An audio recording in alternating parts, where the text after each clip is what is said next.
समस्त श्रोतागण के हमर प्रणाम। आज हम अहाँ सबके एकटा कृष्ण जन्म के सोहर सुना रहल छी। पसंद है तो लाइक और सब्सक्राइब जरूर करब।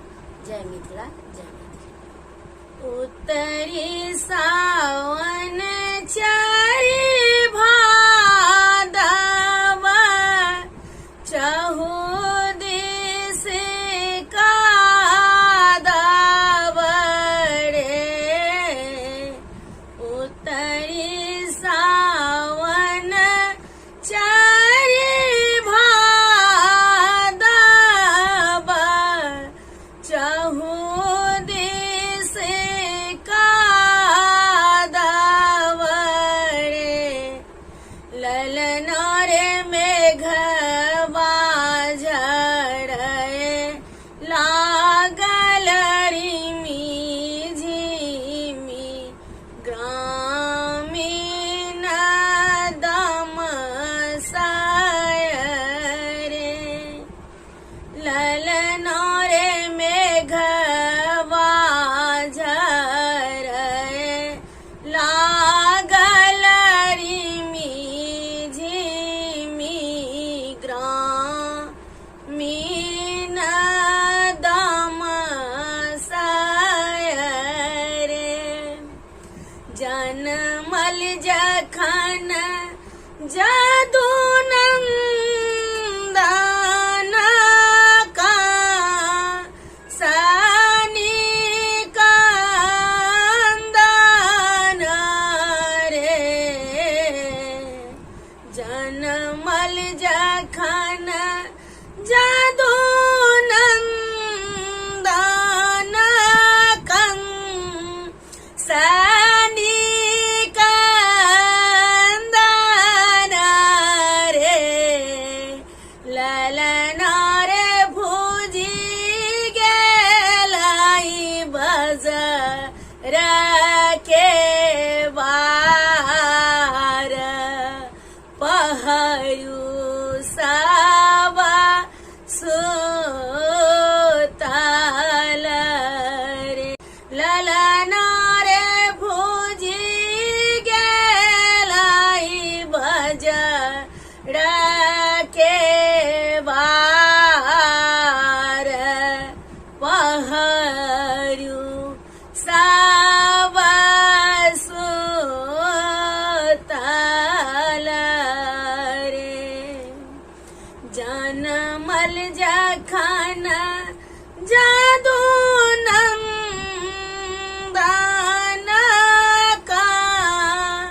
सनी कंदन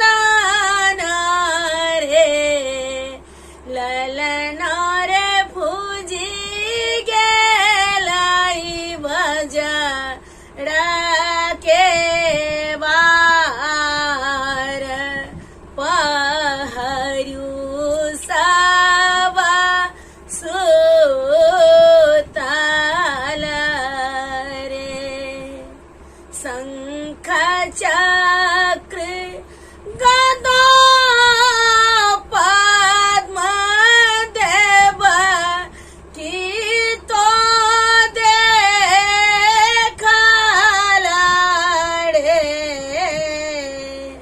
शंख चक्र गदा पद्म देव की तो देखल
जल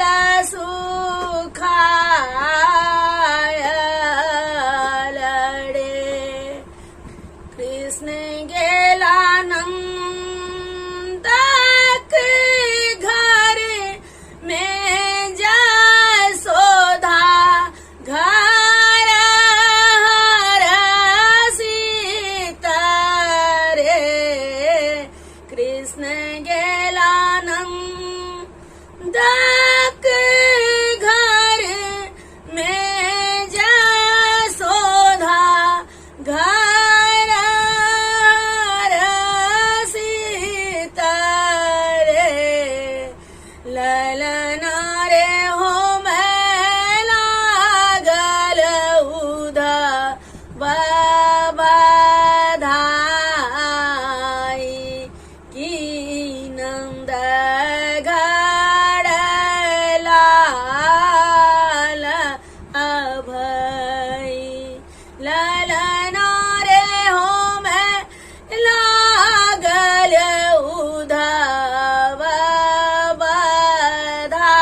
बधाई की नंद घर लाल भई जे हो सो हर गाला गाबी के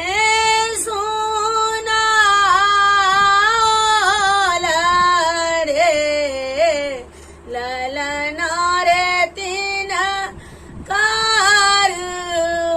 कारबास बैकुंठ की पुत्र